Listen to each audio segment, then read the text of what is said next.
শুভেচ্ছা আমন্ত্রণ রাতের বাংলাদেশের আয়োজনে। শুরুতেই জানিয়ে দেব শিরোনামগুলো।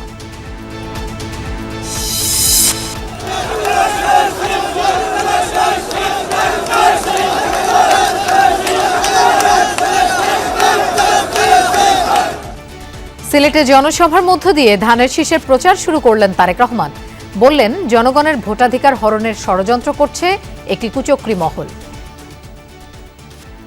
নির্বাচনের আগেই একটি দল এই দিব ওই দিব বলছে, টিকিট দেব বলছে না, যেটার মালিক মানুষ না সেইটার কথা যদি সে বলে এক সেরে কি করা হচ্ছে, হচ্ছে না।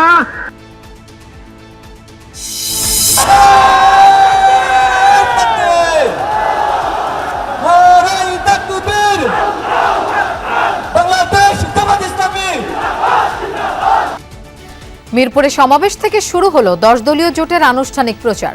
ফ্যাসিবাদের ছায়াও দেখতে চায় না মানুষ, বললেন জামায়াত আমির।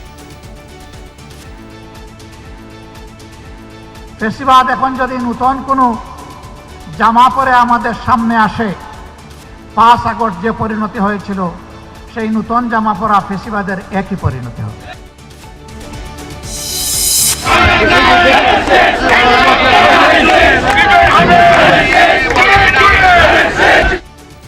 সারা দেশে বিভিন্ন দল ও স্বতন্ত্র প্রার্থীরা ভোটারদের দ্বারে দ্বারে গিয়ে দিচ্ছেন নানান প্রতিশ্রুতি। লক্ষ্মীপুরে বিএনপি জামায়াতের মধ্যে উত্তেজনা।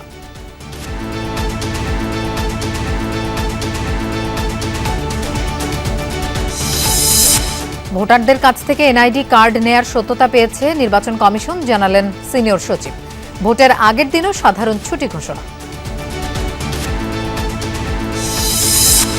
সুপারিশ বাস্তবায়ন না হলে 1 ফেব্রুয়ারি থেকে সব স্পিনিং মিল বন্ধের ঘোষণা বিটিএমের। সংকট কাটাতে $1 বিলিয়ন প্রণোদনা দাবি। খেলোয়াড়দের সঙ্গে বৈঠক শেষেও ভারতে গিয়ে বিশ্বকাপ না খেলার সিদ্ধান্ত বাংলাদেশের। আইসিসির কাছে সুবিচার প্রত্যাশা। ভারতে বিশ্বকাপ না খেলা এটা আমাদের সরকারের সিদ্ধান্ত। কোনো একটা দেশের মানুষ অন্য একটা দেশে গেলে সিকিউরিটি রিস্ক আছে কিনা সেটা সরকার বিবেচনা করে দেখে, এটা অন্য কারো বিবেচনার স্কোপ নাই।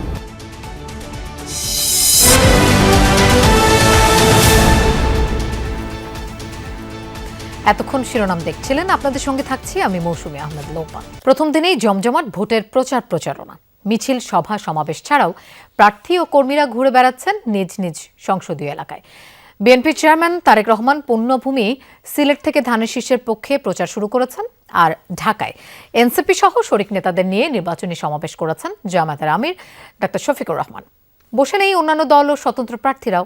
সব মিলিয়ে নির্বাচনী প্রচারে সরগরম গোটা দেশ।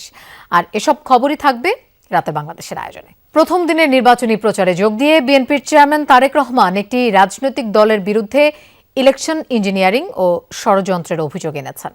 সিলেট থেকে ঢাকায় ফেরার পথে প্রতিটি নির্বাচনী সমাবেশ ও পথসভায় ছিল বিপুল সংখ্যক মানুষের সমাগম।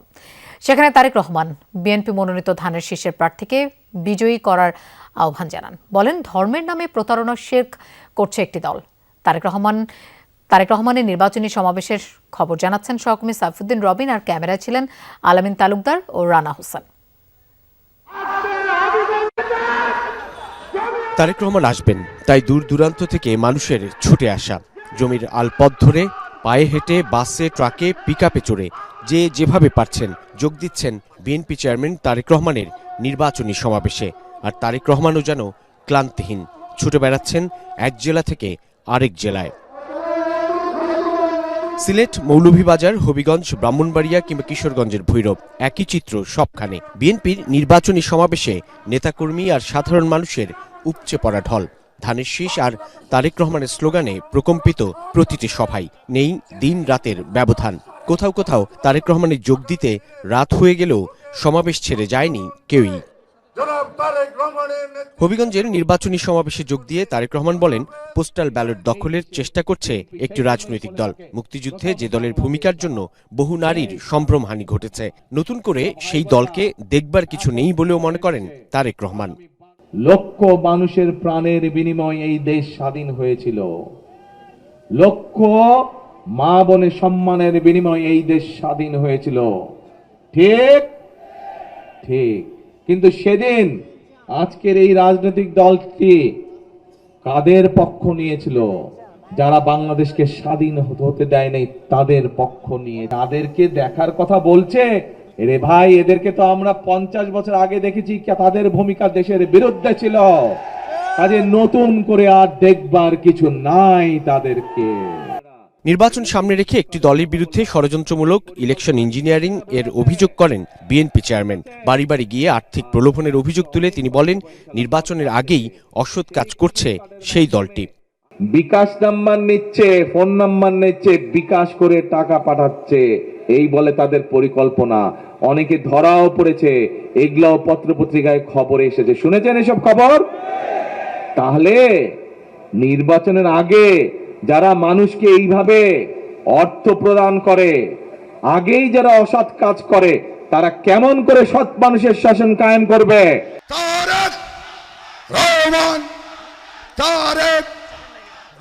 মৌলভীবাজারের পথসভায় জামায়াতের নিরাপত্তা প্রটোকল বৃদ্ধির দাবি নিয়ে কথা বলেন তারেক রহমান। মানুষ তাদের চালাকি, তাদের ষড়যন্ত্র ধরে ফেলেছে, তখন তারা সরকারকে গিয়ে বলছে নিরাপত্তা দিতে হবে, নিরাপত্তা দিতে হবে, প্রটোকল দিতে হবে, প্রটোকল দিতে হবে। আজ এইখানে এই মঞ্চে দাঁড়িয়ে আমি সরকারকে অনুরোধ করব, তাদের প্রটোকল দরকারের 3 ডবল করে দেন। এর আগে দিনের শুরুতে পুণ্যভূমি সিলেট থেকে নির্বাচনী প্রচারণা শুরু করেন বিএনপি চেয়ারম্যান। দলীয় প্রার্থীদের বিজয়ী করার আহ্বান জানিয়ে তুলে ধরেন দেশ গড়ার নানা পরিকল্পনা। এ সময় তিনি বলেন, বিভিন্ন টিকিটের নামে একটি দল শিরক করছে, নির্বাচনের আগেই মানুষকে ঠকাচ্ছে তারা। নির্বাচনের আগেই একটি দল এই দিব ওই দিব বলছে, টিকিট দিব বলছে না, যেটার মালিক মানুষ না, সেইটার কথা যদি সে বলে, এক সেরে কি করা হচ্ছে, হচ্ছে না? যার মালিক আল্লাহ, যার অধিকার শুধু আল্লাহর একমাত্র, সবকিছুর অধিকার উপরে আল্লাহর অধিকার। কাজেই আগেই তো আপনাদেরকে ঠকাচ্ছে, নির্বাচনের ফলে তাহলে কেমন ঠকাবে আপনাদেরকে বোঝে নেবার। বিপুল সংখ্যক নেতাকর্মীর উপস্থিতিতে প্রতিটি জনসভা ও পথসভায় বিএনপি মনোনীত প্রার্থীকে জনগণের সামনে তুলে ধরেন তারেক রহমান। বলেন, বহু আত্মত্যাগের মাধ্যমে ভোট দেওয়ার সুযোগ পেয়েছে জনগণ, যে সুযোগ নষ্ট হলে ভয়াবহ বিপদের শঙ্কা প্রকাশ করেন তিনি। বেগম খালেদা জিয়া বারবার এসেছেন সিলেট আলিয়া মাদ্রাসা মাঠে, কখনো দেশের স্বার্থ রক্ষায় টিপাইমুখ বাঁধের বিরোধিতা করে, কখনো বা সিলেটের সন্তান গুম হওয়া ইলিয়াস আলীকে ফেরত চেয়ে। তবে নিয়ম করে আসতেন প্রতিটি জাতীয় নির্বাচনের শুরুতেই প্রচারণার যাত্রা শুরুর জন্য। তারেক রহমান হাঁটলেন সেই পথেই। সিলেট থেকেই শুরু করলেন ত্রয়োদশ জাতীয় সংসদ নির্বাচনের আনুষ্ঠানিক নির্বাচনী প্রচারণা এবং প্রার্থনা করলেন ভোট, সাধারণের কাছে তুলে ধরলেন নিজের দেশ গড়ার পরিকল্পনা। সাধারণ মানুষ স্বতঃস্ফূর্তভাবে তার সেই আহ্বানে কতটা সাড়া দেবে 12 ফেব্রুয়ারি নির্ধারণ হবে তা। সাইফুদ্দিন রবিন, যমুনা নিউজ, সিলেট। জামায়াতের নেতৃত্বে 10 দলীয় নির্বাচনী ঐক্য আনুষ্ঠানিক প্রচার শুরু করেছে রাজধানীর মিরপুরে সমাবেশের মধ্য দিয়ে। জামায়াত আমির ডাক্তার শফিকুর রহমানের নির্বাচনী এলাকায় আয়োজিত সমাবেশে যোগ দেন এনসিপি সহ শরিক দলের নেতারা। ডাক্তার শফিকুর বলেন, দেশে নতুন পোশাকে ফ্যাসিবাদের উত্থান হতে দেয়া যাবে না। আবারও ফ্যাসিবাদের উত্থান হলে পরিণতি হবে 5 আগস্টের মতো। রাষ্ট্র কাঠামো পরিবর্তনের লক্ষ্যে গণভোটে হ্যাঁ এবং সংসদে 10 দলীয় জোট প্রার্থীকে ভোট দেওয়ার আহ্বান জানান বক্তারা। জামায়াতের আমির ডাক্তার শফিকুর রহমানের নির্বাচনী এলাকা ঢাকা 15 আসনে নির্বাচনী সমাবেশের মাধ্যমে আনুষ্ঠানিক প্রচারণা শুরু করল দলটি। মিরপুর 10 নম্বরের আদর্শ উচ্চ বিদ্যালয়ে দুপুর থেকেই খণ্ড খণ্ড মিছিল নিয়ে উপস্থিত হতে শুরু করেন এই আসনের বাসিন্দারা। নির্ধারিত সময়ের মধ্যেই কানায় কানায় ভরে ওঠে ময়দান। বিকেল 4:30টায় মঞ্চে হাজির হন এ আসনের জামায়াতের প্রার্থী ডাক্তার শফিকুর রহমান। এ সময় তার সঙ্গে ছিলেন 10 দলীয় জোটের শীর্ষ নেতারা। ঢাকার দলীয় প্রার্থীদের পরিচয় করিয়ে দেন জামায়াতের আমির। নাহিদ ইসলাম সহ প্রার্থীদের হাতে তুলে দেন দলীয় প্রতীক। এ সময় নাহিদ ইসলাম বলেন, এবারের নির্বাচন ক্ষমতা পরিবর্তনের নির্বাচন নয়, হবে ক্ষমতা কাঠামোর পরিবর্তনের নির্বাচন। আমরা ঐক্যবদ্ধভাবে বৈষম্যের বিরুদ্ধে, দুর্নীতির বিরুদ্ধে আর ইনসাফের পক্ষে আমরা নতুন বাংলাদেশ গড়ে তুলব। এবারে নির্বাচন শুধু সরকার বদলের নির্বাচন নয়, দেশ বদলের নির্বাচন। এবারে নির্বাচন ক্ষমতা পরিবর্তনের নির্বাচন নয়, ক্ষমতার কাঠামো পরিবর্তনের নির্বাচন। পরে প্রধান অতিথির বক্তব্যে ডাক্তার শফিকুর রহমান বলেন, নতুন পোশাকে দেশে ফ্যাসিবাদের উত্থান হতে দেওয়া হবে না। নতুন করে ফ্যাসিবাদের উত্থান হলে তাদেরও 5 আগস্টের মতো পরিণতি হবে। আর এই দেশে আমরা ফ্যাসিবাদের ছায়াও দেখতে চাই না।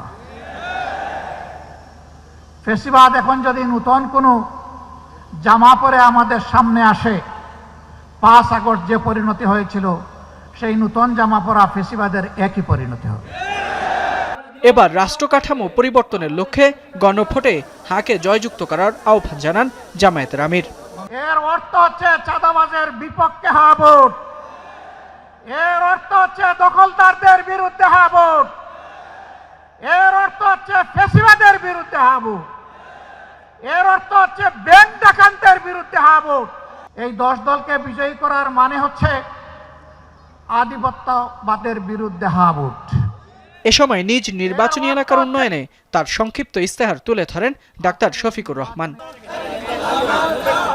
এর আগে ত্রয়োদশ জাতীয় সংসদ নির্বাচনের প্রচারণার প্রথম দিনে রাজধানীর বিভিন্ন এলাকায় দাড়িপাল্লার পক্ষে প্রচারণা চালান জামায়াতে ইসলামীর প্রার্থীরা। সকালে মহাখালীর ওয়ারলেস গেটে দাড়িপাল্লা ও গণভোটের পক্ষে গণসংযোগ করেন ঢাকা 17 আসনের প্রার্থী doctor SM Khaliduzzaman. Faisal Mahmud, Jamuna news, Dhaka. দর্শক, নির্বাচনী প্রচারে ব্রাহ্মণবাড়িয়ার সরাইলের সমাবেশে যোগ দিয়েছেন বিএনপি চেয়ারম্যান তারেক রহমান। সেখানে আছেন আমাদের সহকর্মী সাইফুদ্দিন রবিন। আমরা তার কাছে যাচ্ছি। রবিন, ব্রাহ্মণবাড়িয়ার সমাবেশে তো যোগ দিয়েছেন তারেক রহমান, আর নেতাকর্মীদের উপস্থিতি সেখানে কেমন দেখছেন? এখনো উপস্থিতি অনেক, যদিও বেলা গড়িয়েছে 10:15 রাত প্রায়। এখানটায় আসার কথা ছিল বিকেল নাগাদ, কিন্তু সেই সময়টা অনেকটা বিলম্ব। পথে পথে মানুষের স্রোত ঠেলে আসলে এই নির্বাচনী প্রচারণায় বিভিন্ন প্রান্তের সমাবেশ শেষ করে এই ব্রাহ্মণবাড়িয়া আসতে হলো তারেক রহমানকে।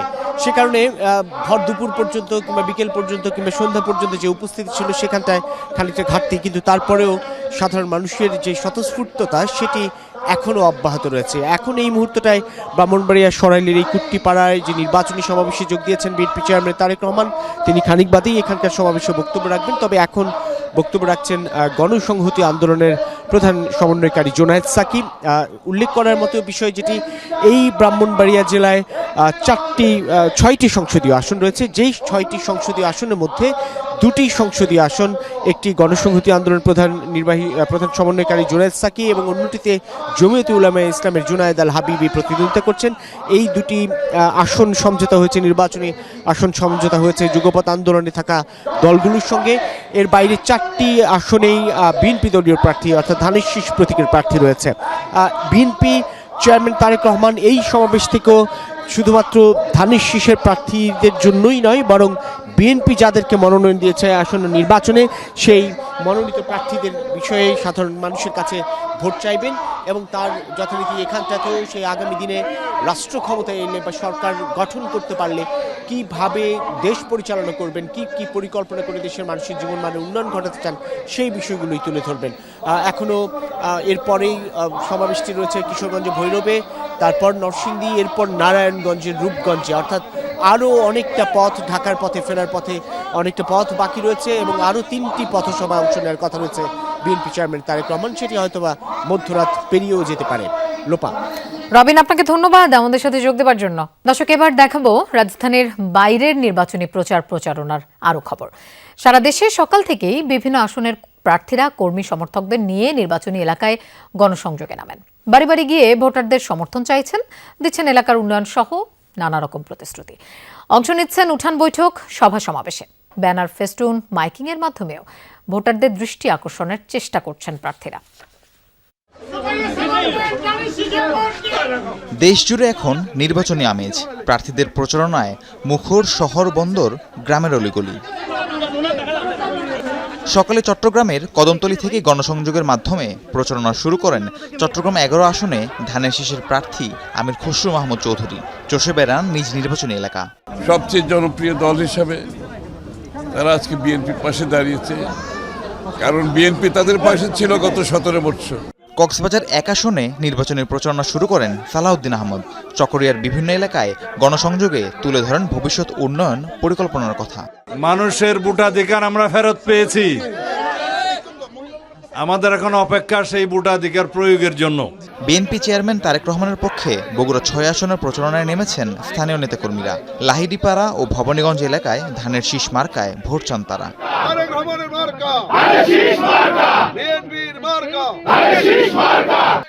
জনসংযোগ আর প্রচারণায় ব্যস্ত বরগুনার প্রার্থীরাও।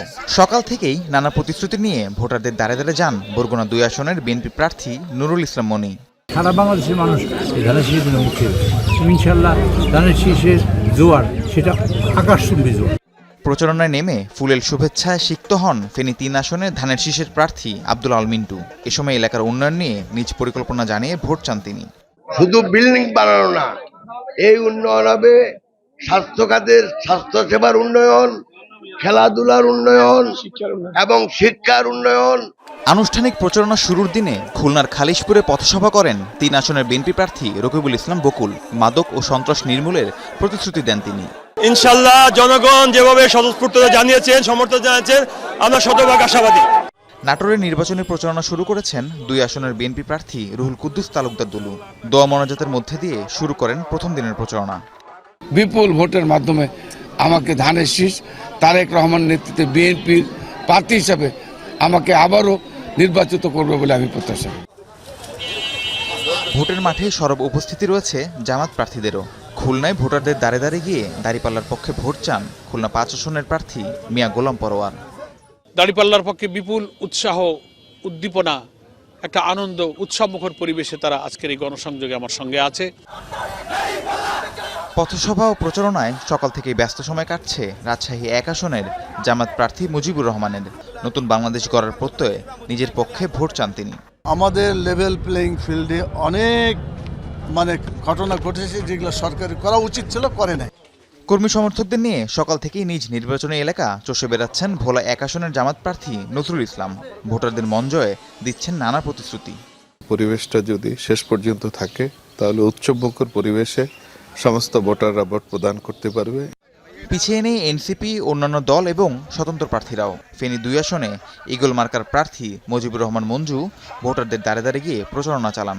লেভেল প্লেইং ফিল্ড তো আমরা বারবার বলছি যে এটা নিশ্চিত হয় না এখনো, কারণ আপনি দেখেছেন কালকেও আমরা দেখেছি বিভিন্ন জায়গায় হামলা করা হয়েছে।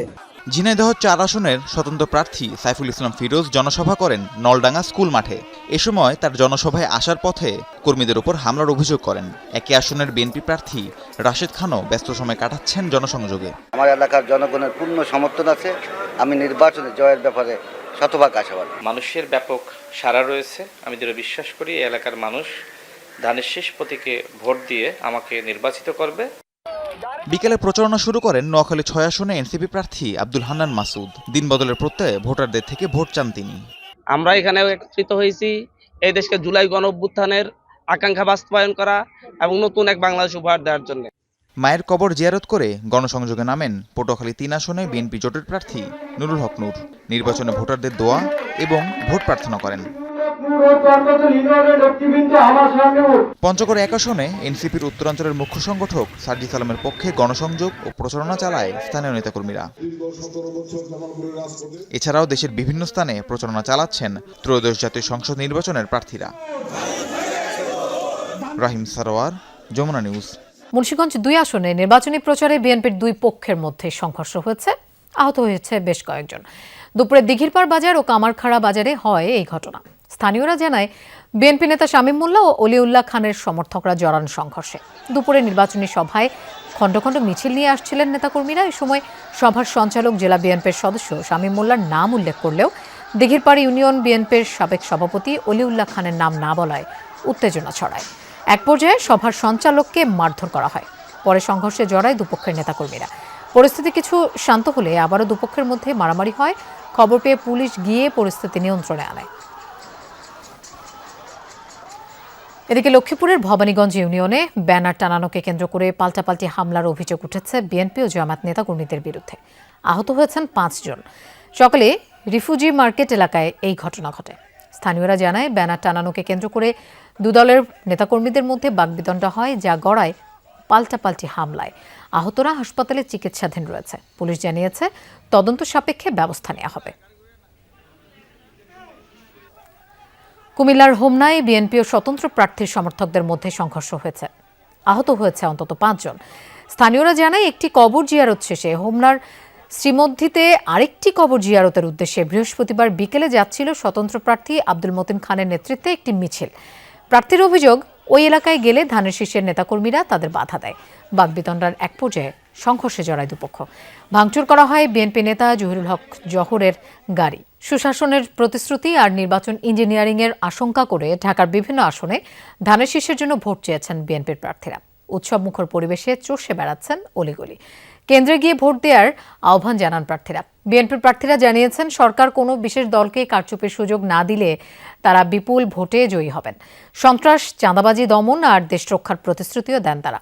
রাজধানীর মিরপুরে প্রচারণায় নামেন ঢাকা 16 আসনের প্রার্থী আমিনুল হক। এ সময় তিনি মিরপুর 10 ও 14 গুরুত্বপূর্ণ সড়কে ধানের শীষের পক্ষে ভোট প্রার্থনা করেন। এছাড়া নিম্ন আয়ের মানুষের জন্য স্থায়ী আবাসন গড়ার কথাও দেন তিনি। শান্তিবাগে প্রচারণা শুরু করেছেন ঢাকা 8 আসনের প্রার্থী মির্জা আব্বাস। এছাড়া ঢাকার অন্যান্য আসনের বিএনপি মনোনীত সমর্থিত প্রার্থীরা দুপুর থেকে পুরো দমে প্রচারে নামেন। 3 নেতার মাজার জিয়ারতের মধ্য দিয়ে আনুষ্ঠানিকভাবে শুরু হলো জাতীয় নাগরিক পার্টি এনসিপির নির্বাচনী প্রচারণা। সকালে এই প্রচার কার্যক্রম শুরু করেন দলের আহ্বায়ক এবং ঢাকা 11 আসনে এনসিপি মনোনীত প্রার্থী নাহিদ ইসলাম। তিনি বলেন, ঢাকা বিশ্ববিদ্যালয়ে এলাকা থেকে ভাষা আন্দোলন, মুক্তিযুদ্ধ ও 24-এর অভ্যুত্থান শুরু হয়েছিল, তাই এই এলাকা থেকেই নির্বাচনী যাত্রা শুরু করলো এনসিপি। এবারের ভোট আধিপত্যবাদ বিরোধী উল্লেখ করে তিনি বলেন, নির্বাচনের মাধ্যমে স্থাপন করা হচ্ছে গণতন্ত্রের ভিত্তি। তিনি বলেন, নতুন মাফিয়াদের বিরুদ্ধে 10 দলীয় ঐক্যে জোটের পক্ষ থেকে নাসিরউদ্দিন পাটোয়ারি লড়ে যাচ্ছে। এ সময় তিনি নির্বাচনের আগেই শরীফ ওসমান হাদি হত্যার বিচারের দাবি জানান। আজ ওসমান হাদির কবর ও জিয়ারত করেন এনসিপি নেতারা। গণভোটে আপনারা হ্যাঁ ভোট দিন। গণভোটে হ্যাঁ এর মাধ্যমে সংস্কারের যাত্রাকে অব্যাহত রাখুন। শরীফ ওসমান হাদি ভাইকে যারা হত্যা করেছেন, সেই হত্যাকারীদের বিচার আমাদের আজকের এই নির্বাচনী যাত্রার অন্যতম প্রধান দাবি, অন্যতম প্রধান এজেন্ডা।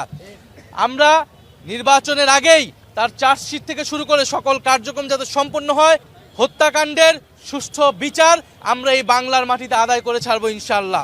নির্বাচনী প্রচারের আড়ালে কিছু ব্যক্তি ও সংগঠন ভোটারদের ব্যক্তিগত তথ্য এবং এনআইডি সংগ্রহ করছে, এমন অভিযোগের সত্যতা পেয়েছে ইসি।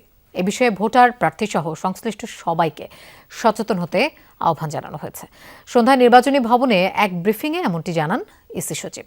নির্বাচনের ভোট গণনায় বেশি সময় লাগবে বলেও জানান তিনি। বলেন, প্রার্থীর দ্বৈত নাগরিকত্বের ব্যাপারটি গোপন করা হলে ব্যবস্থা নেবে কমিশন।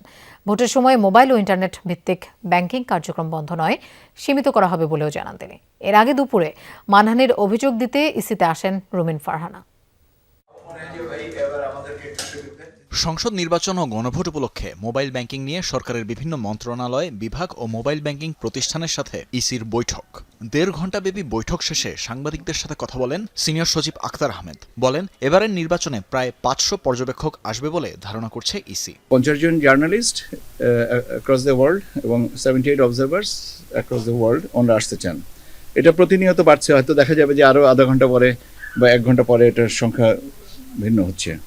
সচিব জানান, নির্বাচন উপলক্ষে মোবাইল ব্যাংকিং সিস্টেমে কমপ্লিট শাটডাউন আনা হচ্ছে না।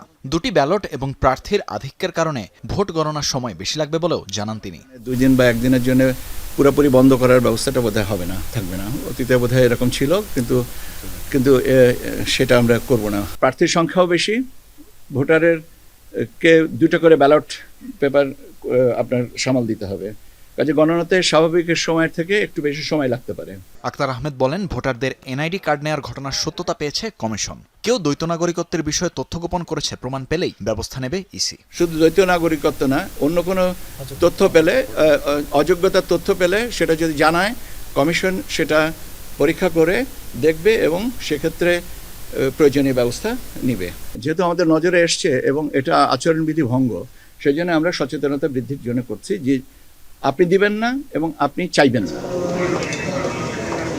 এর আগে দুপুরে ইসিতে আসেন ব্রাহ্মণবাড়িয়া 2-এর স্বতন্ত্র প্রার্থী ব্যারিস্টার রুমিন ফারহানা। তিনি বলেন, পুলিশ ও প্রশাসন যতটা নিরপেক্ষ থাকার কথা ততটা নিরপেক্ষ নয়। যেহেতু আমি একজন স্বতন্ত্র প্রার্থী এবং আমি বড় দলগুলোর বিরুদ্ধে আমাকে লড়াই করতে হচ্ছে, প্রশাসন যদি এখানে একদম স্ট্রেইট নিরপেক্ষ না থাকে, তাহলে আরেকটা 5ই অগাস্টের মতন কিংবা 2018 নির্বাচনের মতন আরেকটা নির্বাচন যদি হয় বাংলাদেশে, তার পরিণতি ভালো হবে না, কারো জন্যই ভালো হবে না। তবে সব প্রতিকূলতা মারিয়ে নির্বাচনের মাঠে থাকার কথা জানান তিনি। আমি ডেফিনেটলি নির্বাচনের মাঠে থাকব। তানভীর মৌসুম, যমুনা নিউজ, ঢাকা। ত্রয়োদশ জাতীয় সংসদ নির্বাচন উপলক্ষে শিল্পাঞ্চলের শ্রমিকদের জন্য 3 দিন ও অন্যদের ক্ষেত্রে 2 দিন সাধারণ ছুটি ঘোষণা করেছে অন্তর্বর্তী সরকার। সব শ্রেণীর মানুষ যাতে নির্বিঘ্নে ভোট দিতে পারে সে লক্ষ্যেই এমন সিদ্ধান্ত বলে জানিয়েছেন প্রধান উপদেষ্টা প্রেস সচিব শফিকুল আলম। দুপুরে উপদেষ্টা পরিষদের বৈঠকের পর ফরেন সার্ভিস একাডেমিতে এক ব্রিফিংয়ে এসব কথা বলেন তিনি। এছাড়াও অনুমোদন পেয়েছে বহু কাঙ্ক্ষিত ঢাকা সেন্ট্রাল ইউনিভার্সিটি ও জুয়া প্রতিরোধ অধ্যাদেশ। দেশের অতি গুরুত্বপূর্ণ 13টি এজেন্ডা নিয়ে বৈঠকে বসেছিলেন উপদেষ্টারা। উপদেষ্টা পরিষদের সেই বৈঠকে 11টি বিষয়কে নীতিগত চূড়ান্ত অনুমোদন দেয়া হয়। স্ট্যান্ডার্ড ব্যাংকের পরিচালক অশোক কুমার সাহার বাসায় গুলি চালালো সন্ত্রাসীরা। চিরকুটে দেয়া হয় হুমকি। বলা হয় 25 তারিখ ঢাকায় হতে যাওয়া ব্যাংকের মিটিংয়ে উপস্থিত হলে সপরিবারে তাকে হত্যা করা হবে। বুধবার বিকেলে তার ধানমন্ডির বাসায় হয় এই ঘটনা। পুলিশ বলছে বিষয়টি তদন্ত করছেন তারা। খোঁজা হচ্ছে হামলাকারী আর মোটিভ। বুধবার বিকেল 4:55। সিসিটিভির ফুটেজে দেখা যায় দুজন ব্যক্তি মোটরসাইকেলে করে ধানমন্ডি 9-এর এই বাসায় আসে। ঠিক 4 মিনিটের মাথায় তড়িঘড়ি করে তাদের বেরিয়ে যেতে দেখা যায়। এই অল্প সময়ে ভবনের দারোয়ানকে বন্দুকের নলে জিম্মি করে ভবনের সিসিটিভির ডিভাইস ভাঙচুর ও লুট করে হার্ড ডিস্ক। দারোয়ানকে দিয়ে স্ট্যান্ডার্ড ব্যাংকের পরিচালক অশোক কুমার সাহার বাসায় পাঠানো হয় চিরকুট। 25 তারিখে ব্যাংকের মিটিংয়ে উপস্থিত না থাকার কথা ছিল সেখানে। আপনি কই যাবেন? তখন আমার পিস্তল ঠেকাইছে এখানে। থাকার পরে আমার ভিতরে নিয়ে আসছে। নিয়ে আসার পরে ওরা আরও 3 জন ঢুকার পরে একজন ওখানে যে মনিটর মানে হার্ড ডিস্ক ভাঙাভাঙি করতেছে, 3 জন আমার বন্দুক ধরছে। মিটিংয়ে না উপস্থিত থাকেন সেটা দিয়ে একটা চরমভাবে হুমকি দিয়ে একটা চিঠি নিয়ে আসছে। ব্যাংকের ওই যে যারা এমডি আছেন আর ডিরেক্টর আছে ওদের সাথে একটা ঝামেলা আছে। কি হতে যাচ্ছিল সেই মিটিংয়ে এমন প্রশ্নের সদুত্তর না দিলেও ব্যাংকটির চেয়ারম্যান আব্দুল আজিজ মুঠোফোনে জানান আপাতত মিটিং স্থগিত করা হয়েছে। ঘটনার সাথে তার জড়িত থাকার সম্ভাবনাও উড়িয়ে দেন তিনি। আমরা এই সমস্ত কাজকর্মে কি আমরা থাকতে পারি? আমরা সমাজের ভদ্রলোক না? যাই হোক না হয়েছে, যে যার জন্য করছে সে তার জন্য দায়ী থাকবে। আল্লাহ তাআলা তরফে তার উপরে মালা আসবে। বাংলাদেশ ব্যাংক জানিয়েছে এই ঘটনা তদন্ত করে ব্যবস্থা নেবেন তারা। আউট অফ দ্য ক্যাম্পাস বা আউট অফ দ্য ইনস্টিটিউট যেসব ঘটনা ঘটে, যেগুলো আসলে আইন শৃঙ্খলা পরিস্থিতি বাহিনীর এইসব বিষয়, সেগুলোর ক্ষেত্রে তো বাংলাদেশ ব্যাংক খুব বেশি ভূমিকা রাখার সুযোগ নাই। কিন্তু ব্যাংকের অভ্যন্তরীণ বিশেষ করে ম্যানেজমেন্ট লেভেল বা পর্ষদের যে বিষয় ডিসপিউটগুলো, সেগুলো রেজলিউশন করার জন্য বাংলাদেশ ব্যাংক অবশ্যই ব্যবস্থা গ্রহণ করবে। ফাঁকা গুলির ঘটনা তদন্ত করছে পুলিশ, র্যাব সহ বিভিন্ন গোয়েন্দা সংস্থা। হুমকির রহস্য উদ্ঘাটন আর হামলাকারীদের ধরতে অভিযান চলমান। আমরা এই ঘটনা জানার পরেই তাৎক্ষণিক পুলিশ ঘটনাস্থল পরিদর্শন করে এবং যারা এই ঘটনার সাথে সংশ্লিষ্ট যারা এখানে এসেছিল তাদেরকে শনাক্ত করে আইনের আওতায় নিয়ে আসার জন্য কাজ করছি। এই ঘটনায় উদ্ধারকৃত বুলেটটি 9mm পিস্তলের বলেও জানতে পেরেছে আইন শৃঙ্খলা বাহিনী। ব্যাংকটিতে এমডি পদে পুনঃনিয়োগকে কেন্দ্র করে দ্বন্দ্ব থেকে এমন হামলা হতে পারে ধারণা পুলিশের। রাব্বি সিদ্দিকী, যমুনা নিউজ, ঢাকা। স্পিনিং বা সুতা শিল্প রক্ষায় আন্তরিক নয় সরকার, তাই বাণিজ্য মন্ত্রণালয়ের সুপারিশ বাস্তবায়নে দেরি হচ্ছে। 7 দিনের মধ্যে এটি কার্যকর না হলে 1 ফেব্রুয়ারি থেকে সব স্পিনিং মিল বন্ধ করে দেওয়া হবে, এমন হুঁশিয়ারি দিয়েছে Bangladesh textile mills association BTMA. বিকেলে সংবাদ সম্মেলনে সভাপতি শওকত আজিজ রাসেল জানান, $1 বিলিয়ন প্রণোদনা দিলে টেক্সটাইল খাত ঘুরে দাঁড়ানোর সুযোগ পাবে। টেক্সটাইল খাতে দুরবস্থা দীর্ঘদিনের। উৎপাদন খরচ বেড়েছে প্রায় 30%। বন সুবিধার আওতায় সুতা আমদানির কারণে জটিলতা সম্প্রতি আরও বেড়েছে। ব্যবসায় টিকে থাকতে পোশাক শিল্প মালিকরা এই সুযোগ বহাল রাখার পক্ষে। অন্যদিকে দেশীয় স্পিনিং মিল সুরক্ষায় সম্প্রতি 10 থেকে 30 কাউন্ট সুতা আমদানিতে বন সুবিধা না দেওয়ার সুপারিশ করেছে বাণিজ্য মন্ত্রণালয়। এরপর শুরু নতুন টানাপোড়েন। বৃহস্পতিবার সংবাদ সম্মেলনে বিটিএমের অভিযোগ, সুপারিশ বাস্তবায়নে গড়িমসি করছে সরকার। অর্থ ও বাণিজ্য মন্ত্রণালয়ের সাথে আলোচনা করেও কোনো সদুত্তর মেলেনি। তুলার উপরে ডিউটি দিয়ে দিচ্ছে সরকার। এআইটি তো ডিউটি এগুলো তো আপনি সুতার উপরে দেন যাতে আমি তুলা থেকে সুতা করতে পারি। এটার মানে কি দাঁড়াইলো? মানে আপনার সুতার দরকার নাই বানানোর, সুতা বাইরে থেকে কিনবো, সুতার উপর তো ডিউটি নাই, তুলার উপরে দিয়ে দিচ্ছে। উল্টা হইল না পলিসিটা? এই দেশ, এ তো বুদ্ধিমতী লোকজন আমি তো বুঝতেছি না আমরা কোথায় যাব। বিটিএমএ নেতাদের অভিযোগ, বন সুবিধার আওতায় সুতা আমদানি করে দেশীয় পোশাক শিল্প কোনো সুবিধা পাচ্ছে না, পাচ্ছে বিদেশি ক্রেতারা। 40% ভ্যালিডেশন লাগবে, ইন্ডিয়া থেকে সুতাই আপনি 40% এটা ভ্যালিডেশন করতে পারবেন? আপনি তো এক্সপোর্টই হবে না ইউরোপিয়ান কান্ট্রিতে। 50 সেন্ট ডিফারেন্স যদি ইন্ডিয়ার সাথে আর আমাদের সাথে হয়, তাইলে আমাদের গার্মেন্টসের মালিক ওখান থেকে মাল নিয়ে আসতেছে, আমরা এখন ফ্যাক্টরিগুলো হাফডান হয়ে গেছে। বিটিএমএ জানায় পোশাক ও টেক্সটাইল খাতের কেউই যেন ক্ষতিগ্রস্ত না হয় সেদিকে নজর রাখতে হবে। এডিএফ ফান্ডকে ইনকাম সোর্সে নিয়ে গেছে, বন্দরকে ইনকাম সোর্সে নিয়ে গেছে। যেগুলা সেক্টর আপনার একটা ব্যবসায়ীকে হেল্প করার কথা, আমার সরকার এগুলোকে ইনকাম সোর্স মনে করে। এই দেশকে নিয়ে আপনারা কতটুকু অগ্রসর হবেন? টেক্সটাইল মিল অ্যাসোসিয়েশনের তথ্য, এই মুহূর্তে স্পিনিং মিলগুলোর কাছে 12,500 কোটি টাকা সুতা অবিকৃত অবস্থায় পড়ে আছে। আপনারা বলেন, মুখে মুখে বলেন আমরা ইকোনমি চালিকা শক্তি, আমাদের লাগলে কোনো সময় নাই কিন্তু আমাদের জন্য। তৌহিদ হোসেন, যমুনা নিউজ, ঢাকা। ভারতের টি-20 বিশ্বকাপ না খেলার সিদ্ধান্তে অনড় সরকার। ক্রিকেটারদের সঙ্গে বৈঠক শেষে জানালেন ক্রীড়া উপদেষ্টা আসিফ নজরুল। তবে এখনও আশা ছাড়ছেন না তিনি। ক্রীড়া উপদেষ্টার বিশ্বাস, ভেন্যু পরিবর্তন করে বাংলাদেশকে বিশ্বকাপ খেলার সুযোগ করে দেবে আইসিসি। ভারতে বিশ্বকাপ না খেলার বিষয়টি চূড়ান্তভাবে আইসিসিকে জানিয়ে দিয়েছে বিসিবিও।